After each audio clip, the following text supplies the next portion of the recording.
Yorme. Pag sinabi mong Yorme, isa lang yung Yorme. Well, hindi siya bago dito sa DZRH at sa napakaraming pagkakataon, lagi siyang nagiging guest dito at dinadrama niya pa yung iba rito. Good morning, Secretary, at sa ating mga staff dito sa DZRH, sa ating mga tagapakinig sa buong Pilipinas at mga manonood sa buong Pilipinas at mundo. Hindi naman masamang lingunin ka rin ng sarili mong pamahalaan. Okay. Observer ka rin ang nangyayari ngayon sa National Front. Halimbawa, foreign policy ni President Bongbong Marcos, halimbawa sa China. Anong tingin ho ninyo? It's a very complicated situation, no? Mahirap maging presidente siguro sa ganitong sitwasyon, no? Na wala naman tayong control sa animosities or competition or challenges, challenging each other of the world powers, no? And the things that are happening in Europe and some part of sa Israel at Gaza. These are the things that pag titingnan mo, malayo sila sa atin, pero politically, yung geopolitical situation, apektado tayo. Kaya hindi mo rin masisisi yung mga leader ng bansa na we really have to play our cards well. And we must utilize this type of adversity in our advantage. Is the President playing his cards well sa tingin ho ninyo? As far as I can see, hindi naman ako witness on the inside, but on an outsider, I think we're doing fairly square and okay naman tayo.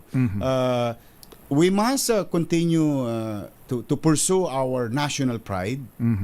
And we can always show nationalism, but at the same manner, we have to look into the repercussions with regard to economic repercussion, trade, and so we must deal. Marami kasi siyang konsepto, no? Pagka marami siyang epekto sa buhay natin, kaya talaga hindi tayo pwede magpabigla-bigla at hindi pwede na yung bugso ng damdamin ang mangingibabaw sa atin bilang tao. Kailangan ang mangingibabaw sa atin yung bilang leader. And it's a balancing act that any president is doing, and I think he's doing it very well, no? Kailangan mong balansehin pag kumampi ka sa kanan, galit sa iyo ang kaliwa. Pag kumampi ka sa kaliwa, galit sa iyo ang kanan. But what if kung pareho ko kayong kakampi, what is it for me as Filipino? What is it for me as Philippines, as a country?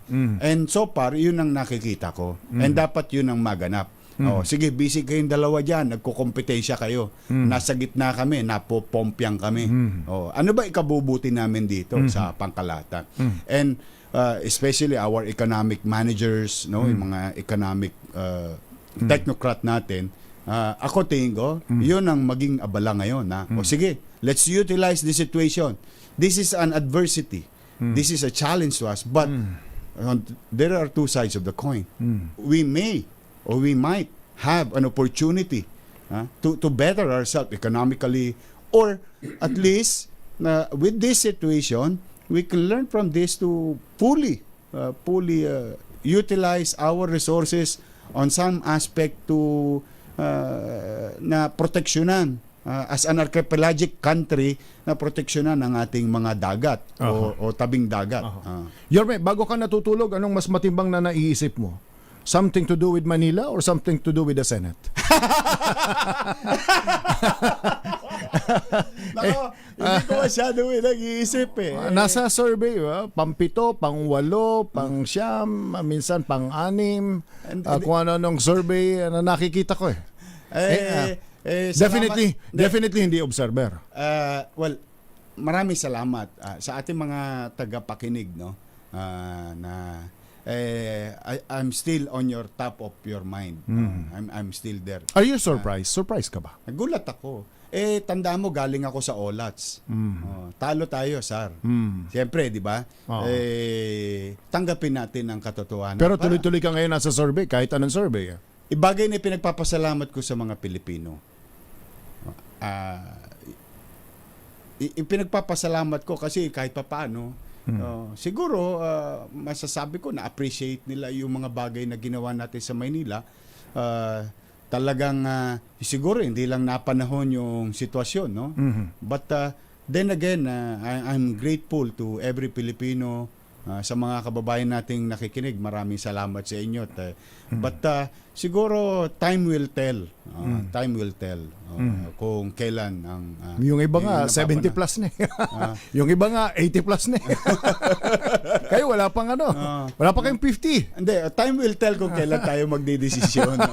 Pero pinagpapauna ko naman. Na ano po 'yun, natatouch po ako sa totoo lamang. Pag nakikita ko yung mga data, sabi ko, mahal pa rin tayo ng mga data babae. ng national at ng local. Na ano ko na siyempre Data ng Manila at ng national. na ano ba ako na siyempre lumulubag ang loob mo eh. Kaya pa hindi pwedeng observer. Yorme, thank you. I love you. I love you mga lolo't lola ko, mga nanay tatay ko, mga estudyante. Nako, mag-aral kayo maigi. Pahirap ng pahirap ang buhay, but kailangan natin mag-aral. Kayo'y napagbigyan ng pagkakataon makapag-aral. Pagbutihan nyo na. Dahil mapalad kayo, may magulang pa kayong kaya kayong papag-aralin. But then again, I'm happy today to be here, and thank you sa ating mga staff sa DCRH. Thank you, Secretary. At sa ating mga tagapanood at tagapakinig, I hope to see you soon. I love you. Hindi siguro sa Channel 7 lang. Hindi rin pwedeng sa Tiagong Dulas at sa Discovery Night. Sa baba.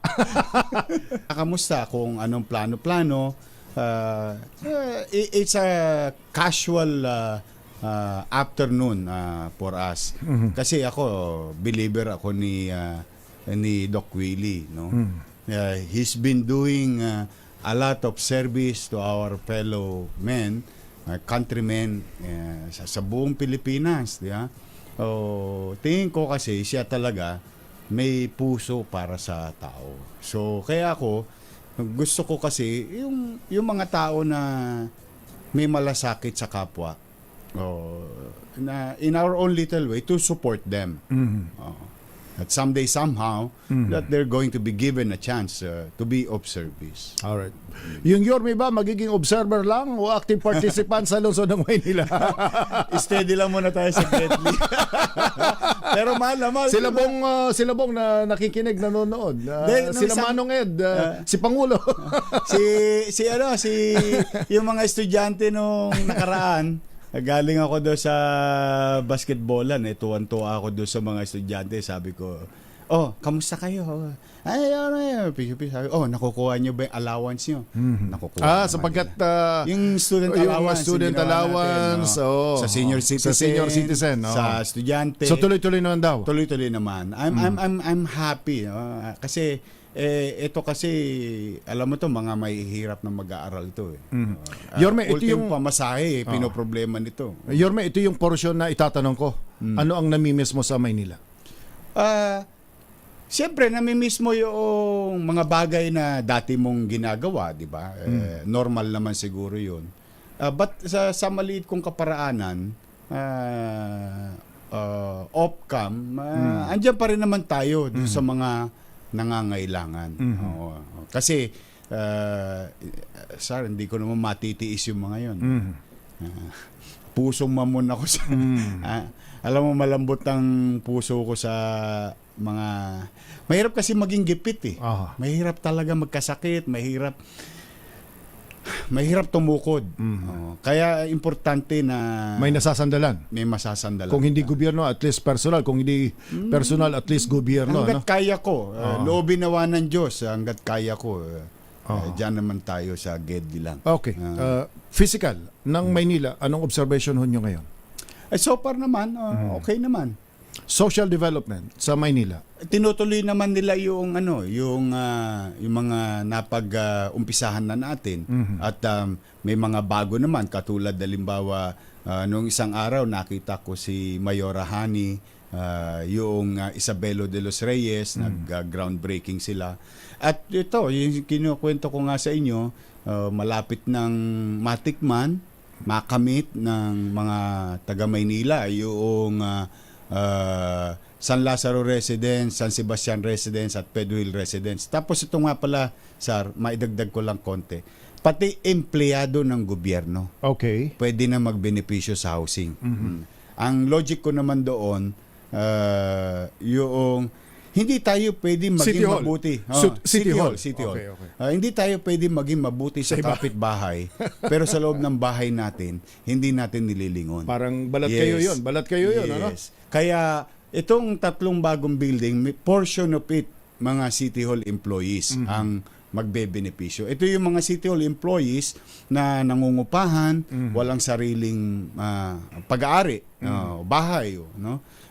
Pero matagal na sa public service. I think they deserve it also. So it's now a mixture, as you like, yung tinanong mo kanina, no? Squatter, o nangungupahan, o professional, halo-halo na sila. Tapos City